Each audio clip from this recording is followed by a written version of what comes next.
Hello everyone, this is Shivani from Corporate Law Journal, your host for today's session. We all welcome you to this channel. As you all know, the purpose of this initiative is to explore the corporate literacy and to impart corporate legal education in a simple and lucid manner. In today's session, we are going to throw some light on the consultation paper dated 19th August 2020 regarding the calibration of threshold for minimum public shareholding norms in the companies which undergo corporate insolvency resolution process and seek relisting of its shares pursuant to implementation of the approved resolution plan. This consultation paper has been published by SEBI, Securities and Exchange Board of India. The objective behind this paper is to seek reviews, comments from the public. Before starting with today's session, I would request you all to please subscribe to our channel and press the bell icon for more updates on corporate and commercial laws. So let's get started. The minimum public shareholding requirements for the listed companies have been stipulated in Regulation 38 of the Listing Regulations, which mandates that a listed entity must comply with the minimum public shareholding requirements.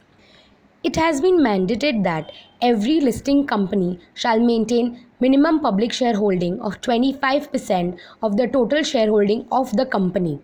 Companies which undergo an insolvency resolution under the Insolvency and Bankruptcy Code are granted a relaxation from this general rule.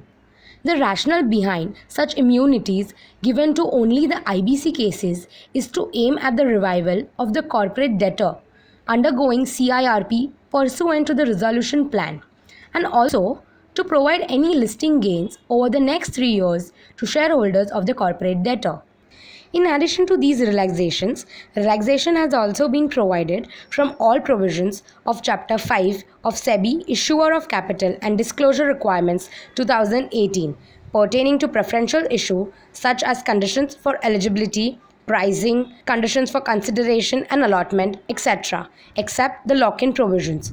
Relaxation has also been provided in Regulation 3, Sub-Regulation 2 of SEBI Substantial Acquisition of Shares and Takeovers Regulations 2011, which allows an acquirer to breach minimum public shareholding norms. Furthermore, exemption has been granted from applicability of delisting regulations in case of delisting arising out of resolution plan approved under the Insolvency and Bankruptcy Code 2016.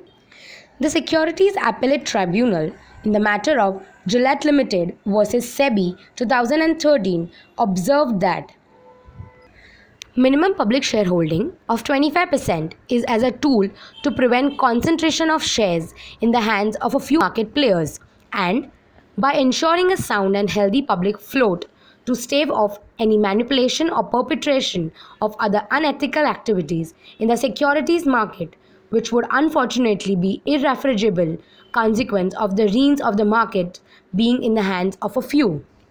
On August 19, 2020, Capital Market Regulator SEBI has suggested 3 alternatives for companies going through the corporate insolvency resolution process and accordingly required them to improve disclosure procedures for such companies. The regulator proposed the following 3 options for such companies with an aim to increase public float at a quicker timeline, keeping under this unprecedented pandemic situation and to boost up the crashed market. On the recommendation of Primary Markets Advisory Committee, SEBI suggested the following options. The first option is companies post CIRP with 10% threshold should be achieved within 6 months against the time period of 18 months which is currently allowed, and 25% within 3 years from the date of violation of minimum public shareholding standards. The second option is the companies with 5% minimum public shareholding post relisting have to increase their public floating to 10% in 12 months and 25% with 24 months. The positive side is that a lower threshold, such as 5%, will incentivize companies from staying listed, and any higher threshold may push for total delisting.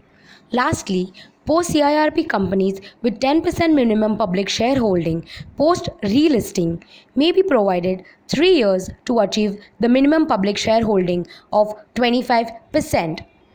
These are the main points on which the consultation paper seeks public comments and the reviews.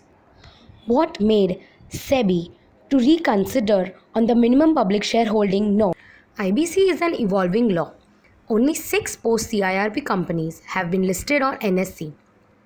However, in terms of the relaxations available as described, it is possible that, pursuant to implementation of the resolution plan, the public shareholding in such companies may drop abysmally low levels.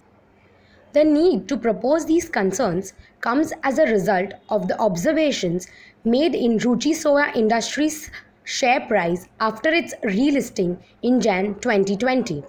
Ruchi Soya Industries was brought by Patanjali Ayurveda-led consortium in 2019 through insolvency resolution process on March 31.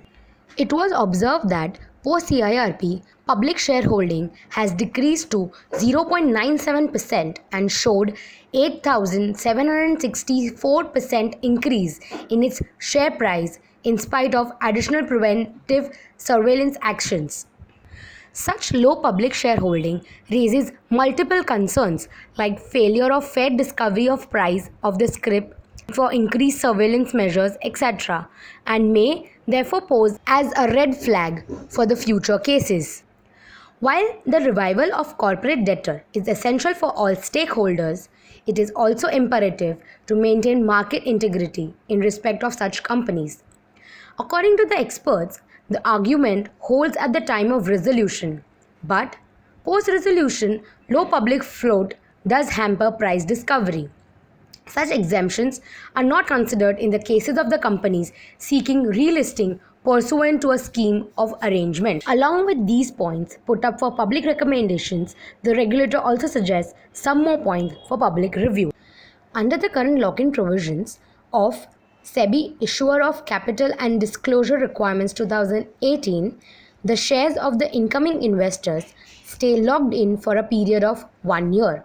The discussion paper suggests that this period of 1 year lock-in requirement would be removed for the companies post CIRP to help achieve the minimum public shareholding compliance. SEBI also proposed increasing of disclosures of the resolution plan. The list of disclosure has been provided in the consultation paper. The regulator held that this information may be crucial for the public shareholders in asserting the actual value of the shares on relisting pursuant to CIRP. The proposal is the biggest wealth shifting announcement in the interest of ordinary man as well as the companies post CIRP. The objective of this consultation paper is to seek review and comments from the public. Special instructions have been provided by the regulator for sending public comments and review to the email ID which has been mentioned in this slide. It is also advised that the viewer of Corporate Law Journal must write their suggestions of the video and also for this consultation paper as per them. They should also highlight the suggestions as to what they feel so that Corporate Law Journal can send out consolidated suggestions to the government, which will be helpful. People should voice out their opinion before this actually comes into the picture. Thank you for watching.